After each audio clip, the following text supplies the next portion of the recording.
اعوذ باللہ من الشیطان الرجیم بسم اللہ الرحمن الرحیم رب اشرح لی صدری ویسر لی امری واحلل عقدۃ من لسانی یفقہوا قولی رب زدنی علما۔ قرآن پاک کا 15واں پارہ سبحان الذی سورہ بنی اسرائیل اور سورہ کہف کا احاطہ کر رہا ہے۔ اس پارے میں لگ بھگ 21 رکوع اور 185 آیات مبارکہ شامل ہیں۔ 12 رکوع اور 111 آیات سورہ بنی اسرائیل کو بیان کر رہی ہیں، جبکہ سورہ کہف کے 9 رکوع اور 74 آیات اس پارہ مبارک کا حصہ ہیں۔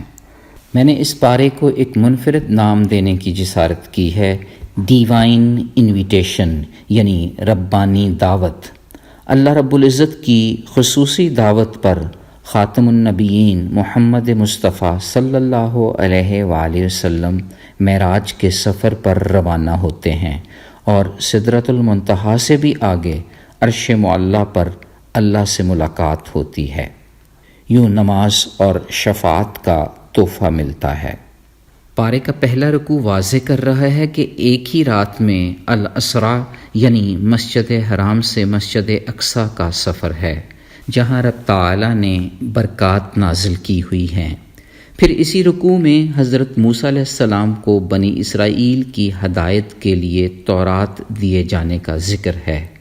نوح کو رب کا شکر گزار بندہ بنایا گیا۔ واضح ہو گیا کہ نیک اعمال انسان اپنے ہی فائدے کے لیے کرتا ہے۔ بے شک قرآن سیدھا راستہ دکھلاتا ہے، مومنوں کو اجر عظیم کی خوشخبری دیتا ہے۔ مسلم کی حدیث ہے، اللہ کے رسول صلی اللہ علیہ وآلہ وسلم نے فرمایا، قرآن کریم اللہ تعالیٰ کی مضبوط رسی ہے، جو اسے تھام لے گا وہ ہدایت پر ہوگا، جو اس کو چھوڑ دے گا وہ گمراہ ہو جائے گا۔ دوسرے رکوع میں انسان کی جلد باز طبیعت کا ذکر ہے۔ دن اور رات اللہ تعالیٰ کی 2 بڑی نشانیاں ہیں۔ مزید واضح ہو گیا کہ ہر ایک کا اعمال نامہ اس کی گردن میں لٹک رہا ہوگا۔ جو شخص سیدھی راہ اختیار کرے گا اس میں اسی کا فائدہ ہے، کوئی کسی دوسرے کا بوجھ نہیں اٹھائے گا۔ اللہ کی نافرمانی عذاب کا باعث بنتی ہے۔ رب مومن اور کافر سب کو رزق دیتا ہے۔ تیسرے رکوع میں والدین سے حسن سلوک کی نصیحت کی جا رہی ہے۔ ہمیں دعوت دی جا رہی ہے کہ ان کے لیے یہ دعا کی جائے، رب ارحمہما کما ربیانی صغیرا، اے میرے رب جس طرح انہوں نے بچپن میں میری پرورش کی اسی طرح ان پر رحم فرما۔ اس کے علاوہ رشتہ داروں، مساکین اور مسافروں سے اچھا سلوک کرنے کا حکم بھی ہے۔ بخاری اور مسلم کی کامن حدیث ہے کہ رسول اللہ صلی اللہ علیہ وآلہ وسلم نے فرمایا، جو شخص روزی میں فراخی اور عمر میں برکت چاہتا ہے تو اسے چاہیے کہ وہ صلہ رحمی کرے۔ پھر اس رکوع میں فضول خرچی اور کنجوسی دونوں کی ممانعت کی جا رہی ہے۔ اللہ ہی ہے جو ہمارا رزق وسیع کرتا ہے۔ چوتھے رکوع میں واضح ہو گیا کہ مفلسی کے ڈر سے اولاد کو مارنا، زنا کرنا، ناحق قتل کرنا، یتیم کا مال کھانا اور ناپ تول میں کمی بہت بڑے گناہ ہیں۔ یہ بھی نصیحت کی جا رہی ہے کہ جس بات کا علم نہ ہو اس کے پیچھے نہ پڑو۔ غرور و تکبر اور اکڑنے کی مذمت کی جا رہی ہے۔ رب کے یہ سارے احکامات حکمت پر مبنی ہیں۔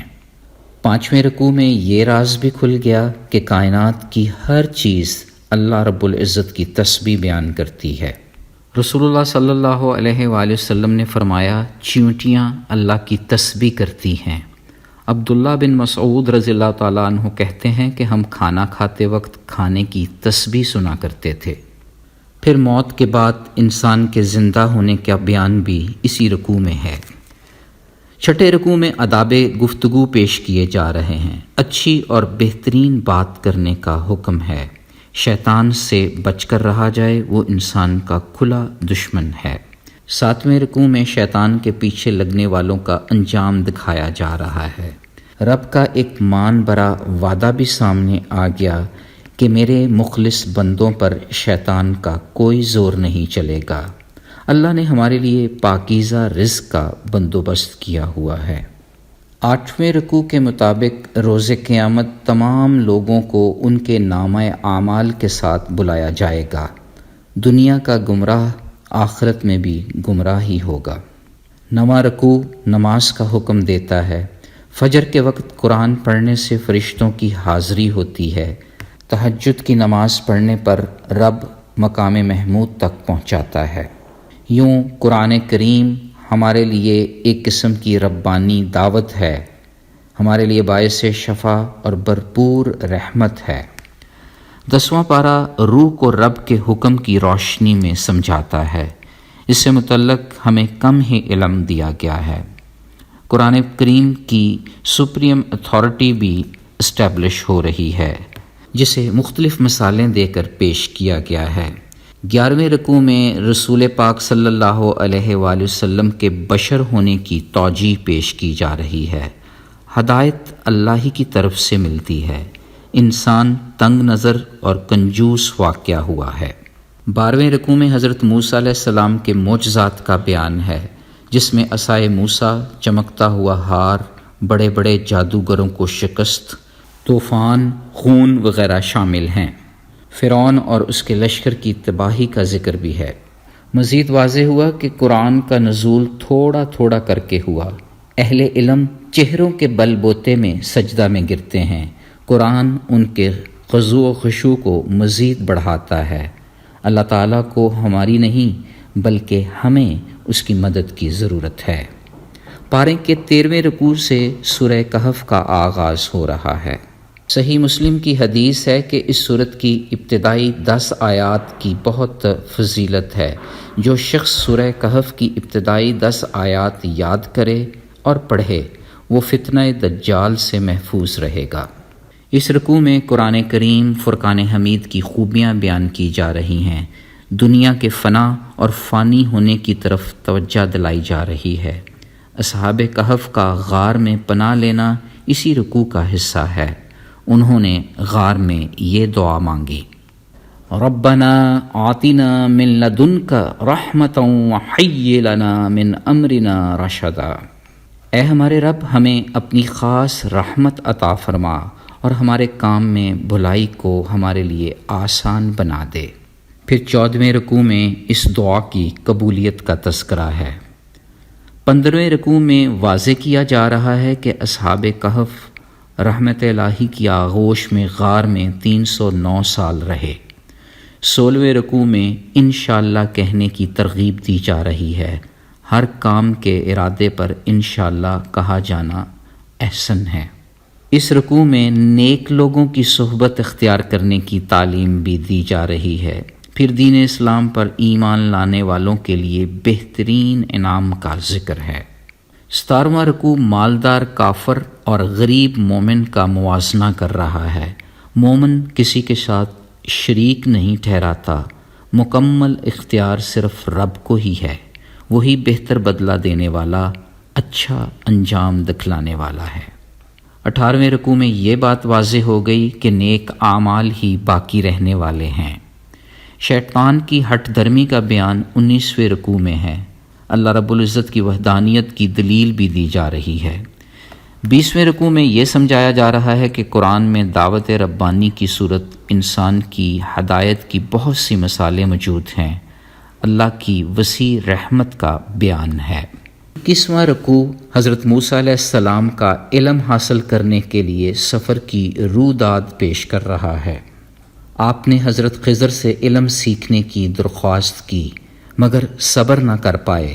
ثابت ہوا کہ علم و حکمت کے حصول کی خاطر صبر و تحمل اولین شرط ہے۔